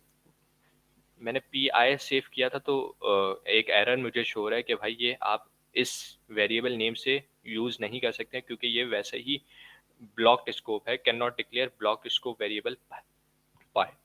तो मैंने PIE किया तो ये सेव हो गया, और यहाँ पे मुझे टाइप शो हो रही है कि ये नंबर है। अगर मैं इसको as an string, as a string save करूँ तो यहाँ पे अब मुझे यहाँ पे टाइप दिख रही है कि भाई ये स्ट्रिंग है।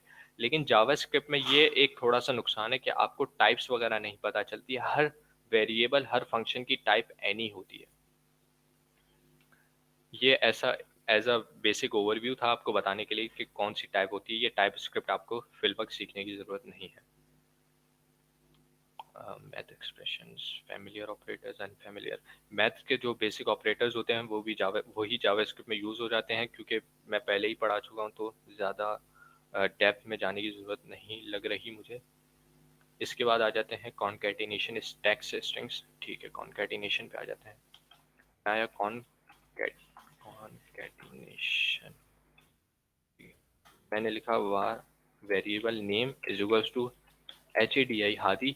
मैं डायरेक्ट स्पेस के साथ हैदर लिखना नहीं चाह रहा, मैं चाह रहा हूँ कि भाई कॉन्कैटिनेशन। कॉन्कैटिनेशन का क्या मतलब है, आप दो स्ट्रिंग्स के बीच में एक प्लस का साइन लगाते हैं और कहते हैं कि ये जहां पर वेरिएबल की जो स्ट्रिंग है वो एग्जिट हुई है ना, यहाँ पे डबल कोट्स क्लोज हुए हैं, उसके बाद से ही फौरन ये इस वैल्यू को स्टार्ट कर दे। अब मैं यहाँ पर आऊँगा अपने ब्राउज़र के कंसोल में और रिलोड करूँगा। अच्छा, नेम को,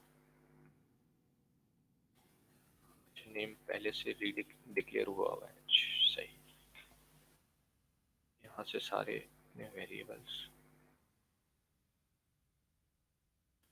कमेंट आउट कर दूँ।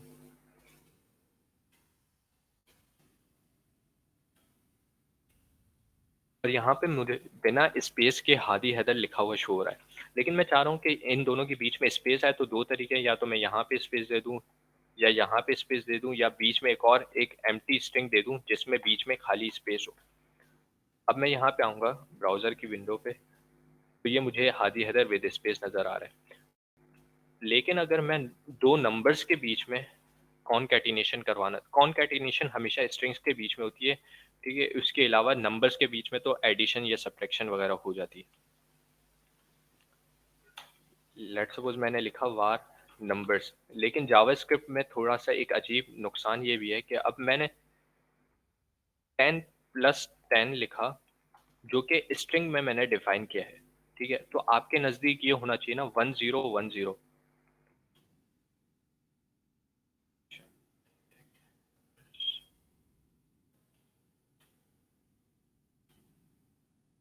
और यहाँ पे कॉन्कैटिनेशन हो गई। अब मैं यहाँ पर आके एक को स्ट्रिंग किया, एक को नंबर किया, तो यहाँ पर बिल्कुल एग्जैक्टली 1010 हुआ। अब यहाँ पर मैं आया और यहाँ पे एडिशन होना चाहिए प्रॉपर तरीके से 20, और जो कि प्रॉपर तरीके से एडिशन भी हो गया। इसके बाद फंक्शन है क्या है, इसके बाद है लीगल हो गया, कॉन्कैटिनेशन हो गई, प्रॉम्प्ट्स। अच्छा, प्रॉम्प्ट्स पे आ जाते हैं।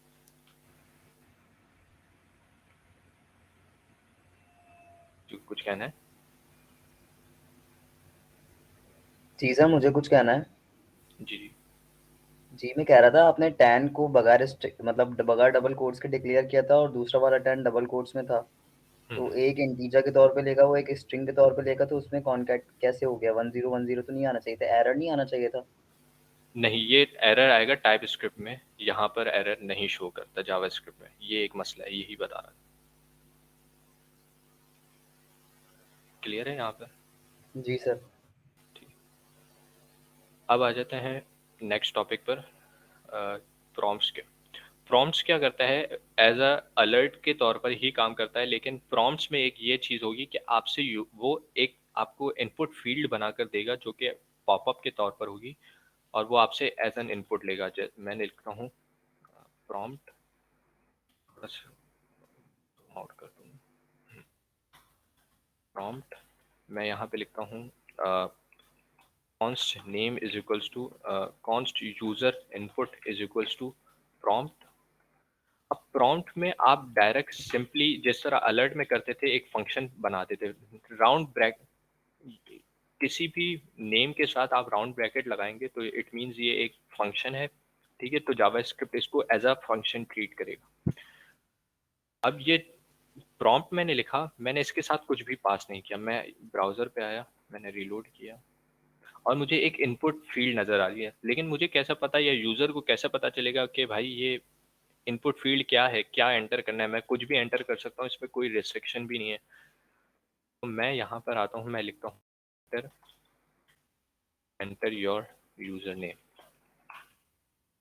यहाँ आया, मैंने ब्राउज़र पे विंडो रिलोड किया और यहाँ पे मुझे एज अ लेबल शो हो रहा है कि एंटर योर यूज़र नेम। तो जो भी यूज़र होगा, अब मैं यहाँ पे जैसे यूज़र अपना यूज़र नेम एंटर करे ना, तो मैं चाह रहा हूँ कि ब्राउज़र के टैब में मुझे यूज़र का नेम शो हो जाए फौरन से। यूज़र इनपुट मैंने रिलोड किया, एक बार मैंने लिख दिया हादी अंडरस्कोर हैदर। जैसे ही मैंने यूज़र का इनपुट मैंने इनपुट एंटर किया है उस फील्ड में, तो इन अ नैनो सेकंड्स मुझे रिजल्ट भी शो हो गया कि भाई हादी हैदर यूज़र ने इनपुट। प्रॉम्प्ट्स भी हो गए। प्रॉम्प्ट्स एज अ जावास्क्रिप्ट में इनपुट्स के तौर पर यूज़ होते हैं कि आप यूज़र से इनपुट ले सकते हैं। लेकिन जब आप जावास्क्रिप्ट को अपने HTML के साथ इंटीग्रेट कर रहे होंगे तो आपको प्रॉम्प्ट्स की ज़रूरत नहीं पड़ेगी। आप अपनी जो HTML में इनपुट फील्ड बनाएंगे उसकी वैल्यूज़ को आप डायरेक्टली यहाँ पर यूज़ कर सकते हैं, जो कि हम आगे पढ़ेंगे। यहाँ पर आ जाते प्रॉम्प्ट्स हो गया। इफ़ स्टेटमेंट्स आई गेस सबको आती होगी, अगर किसी को नहीं आती तो बता दें या मैं स्किप कर दूँ इसके इफ एल्स को। चलिए स्किप कर देते हैं, लगता है सबको आती है। यहाँ पर आया इफ भी छोड़ देते हैं क्योंकि बेसिक्स आया, सबको आ ही जाएगा। एरेस पे आ जाते हैं, ठीक हो गया। अब मैं चाह रहा हूँ कि मल्टीपल नेम्स क्या कहते हैं, let students student 1 is equals to Hadi, let student 2 is equals to Haider. अब मैं इस तरह मल्टीपल हज़ारों बच्चों के नाम अलग अलग वेरिएबल में तो स्टोर नहीं कर सकता। ये काफ़ी टाइम टेकिंग प्रोसेस भी है और एक अजीब सा मेमोरी का भी मसला है कि भाई इतनी सारी मेमोरी भी आपकी यूज़ हो रही है। तो इंस्टेड हम यूज़ करते हैं एरे। एरे क्या करता है कि आपका वेरिएबल एक ही होता है लेकिन उसके अंदर मल्टीपल आप वैल्यूज़ को डिफाइन कर सकते हैं। जैसे मैंने लिखा स्टूडेंट्स, एरे डिफाइन होती है स्क्वायर ब्रैकेट से। अब मैंने इसके अंदर नेम देना शुरू कर दिया कि भाई एक स्टूडेंट हादी, एक हैदर है, कुछ भी दे देते हैं, एक हमजा है, ठीक है। इस तरह मैं मल्टीपल नेम्स दे सकता हूँ। अब आ जाते कुछ मेथड्स होते हैं, अगर यहाँ पर एडिंग एंड रिमूविंग एलिमेंट्स, ठीक।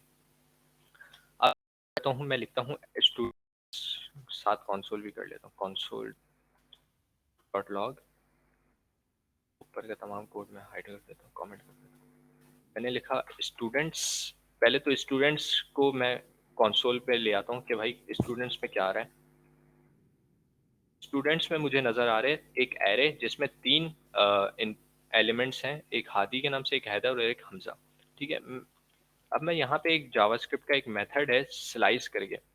अब ये स्लाइस क्या करता है, returns a copy of section of an array, ठीक है। आपको जो आपकी एरे की कॉपी रिटर्न करता है for both start and a negative index can be use indicating an offset. अब मैं यहाँ पे आता हूँ, मैं लिखता हूँ 0। मैं चाह रहा हूँ कि 0 से लेकर यानी 0th इंडेक्स, यानी एरे में आप हमेशा वर्ड यूज करते हैं इंडेक्सेस, यानी एरे हमेशा स्टार्ट होती है विद द 0 इंडेक्स। ये फर्स्ट एलिमेंट इसका 0th इंडेक्स है, इसके बाद फर्स्ट इंडेक्स, फिर सेकंड इंडेक्स। जिस तरह हम नंबर्स शुरू करते हैं 1 से, ये 1 से काउंटिंग शुरू नहीं होगी, ये इंडेक्स नंबर शुरू होते हैं 0 से, ठीक है। अब मैं चाह रहा हूँ कि स्टूडेंट्स की जो एरे है उसमें से ये जो फर्स्ट इंडेक्स से लेकर, मैं चाह रहा हूँ हादी है जो हैदर है ना, ये सेकंड एलिमेंट तक मुझे आउटपुट में शो करे कंसोल में। अब मैं आया, मैंने कंसोल किया, मैंने क्या कहा, कंसोल करो स्टूडेंट्स डॉट स्लाइस। स्लाइस का मेथड क्या करता है, कॉपी करता है। 2 एलिमेंट्स आपको बताने पड़ते हैं, 2 इंडेक्सेस, कि कहाँ से कॉपी करना शुरू करो और कहाँ पर रोक दो। तो क्या कहूँगा मैंने लिखा 0th इंडेक्स से कॉपी करना शुरू करो। 0th इंडेक्स से उसने कॉपी, 0th में हादी आ गया। इसके बाद मैंने के बीच में 0 से लेकर 0 से स्टार्ट करो इंक्लूडिंग 0, और रोको कहाँ पर, बिटवीन 0 से लेकर 2 तक, यानी 2 शामिल नहीं होगा लेकिन 2 के बीच में जितने भी एलिमेंट्स होंगे वो सारे शामिल होंगे। सो 0 शामिल था, इसके बाद 1 आता है तो 1 इंडेक्स भी आ गया हमारे पास कंसोल में। इसके बाद सेकंड है, सेकंड इंक्लूड नहीं होता हमेशा, अगर मैं चाहूँ यहाँ पे कि सेकंड इंडेक्स भी शामिल हो, तो यहाँ पे मैं लिख दूंगा -1।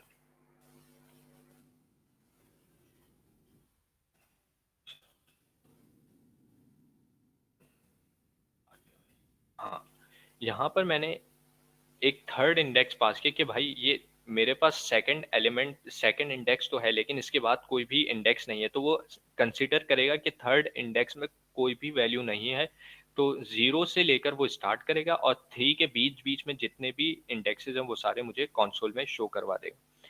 ये हो गया स्लाइस का मेथड, जो कि आपके एलिमेंट्स को कॉपी करता है। Copy elements of an array. अगर इस फंक्शन में या इससे पहले जितना भी कोड है उसमें कोई मसला, negative minus index in JavaScript like Python, बिल्कुल अभी बता यार दूं। ये लाइव सर्वर पे कैसे देखना है जावास्क्रिप्ट का कोड? आप अपनी इंडेक्स जो HTML की आप म्यूट कर देंगे 1 मिनट तो मैं बता दूं। हाँ, तो आप जैसे ही इंडेक्स अपनी जिस तरह HTML की फाइल को क्या बोलते हैं लाइव सर्वर में ओपन करते हैं, उसी तरह अपनी HTML की फाइल को ओपन करेंगे और जावास्क्रिप्ट को अपनी HTML के साथ कनेक्ट कर लेंगे। तो एक वही एक टैग है स्क्रिप्ट के नाम से, जिसमें आप सोर्स पास करते हैं, जो भी आपकी जावास्क्रिप्ट की फाइल का नेम है वो पास कर देंगे यहाँ पर, ठीक है। तो वो आपकी जावास्क्रिप्ट की फाइल कनेक्ट हो जाएगी आपकी HTML के साथ। वैसे जावास्क्रिप्ट आप अपनी HTML के फाइल के अंदर भी लिख सकते हैं, या तो हेड के अंदर ही या बॉडी के, जब जहाँ सारे एलिमेंट्स एंड हो रहे हो वहाँ पर आप स्क्रिप्ट का टैग यूज करेंगे और इसके अंदर आप लेट्स सपोज मैंने लिख दिया अलर्ट हेलो वर्ल्ड, तो यहाँ से भी आपके अलर्ट शो हो जाएगा।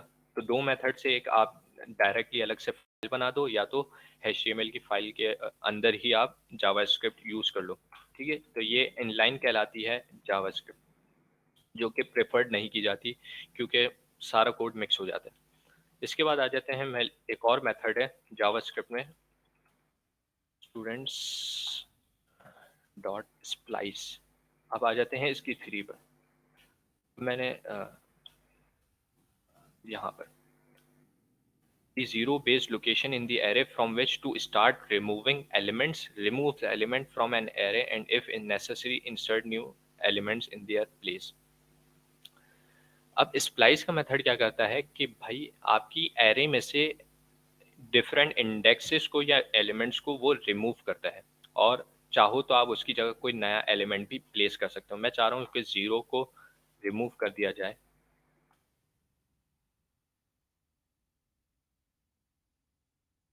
सॉरी स्टूडेंट्स,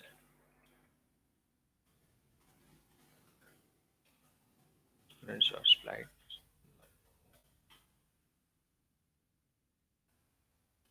और यहाँ पर मुझे शो हो रहा है हादी, क्यों? क्योंकि इसने इस फर्स्ट इंडेक्स का जो एलिमेंट है इसको रिमूव कर दिया। अब मैं यहाँ पर आके कंसोल करता हूँ स्टूडेंट्स की एरे को, कि अब स्टूडेंट्स की एरे में ये जब हादी रिमूव हो गया तो बचा क्या? मैंने रिलोड किया ब्राउजर, अब बचा मेरे पास 2 एलिमेंट्स, एक हैदर और एक हमजा। क्यों? क्योंकि जो मैंने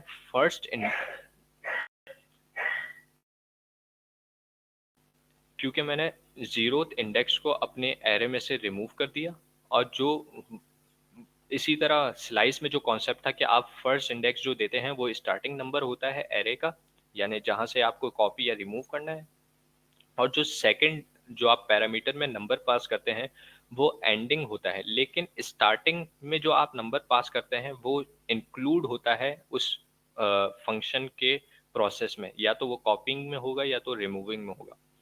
सही। तो मैंने कहा कि स्प्लाइस करो, यानी 0th इंडेक्स से शुरू करो रिमूव करना, और 1 से पहले पहले तक जितने भी एलिमेंट्स हैं उनको रिमूव कर दो। तो 0 और 1 के बीच में तो सिर्फ एक ही एलिमेंट है 0, ठीक है। अगर मैं यहाँ पे 2 कर दूं, अब मैं यहाँ पे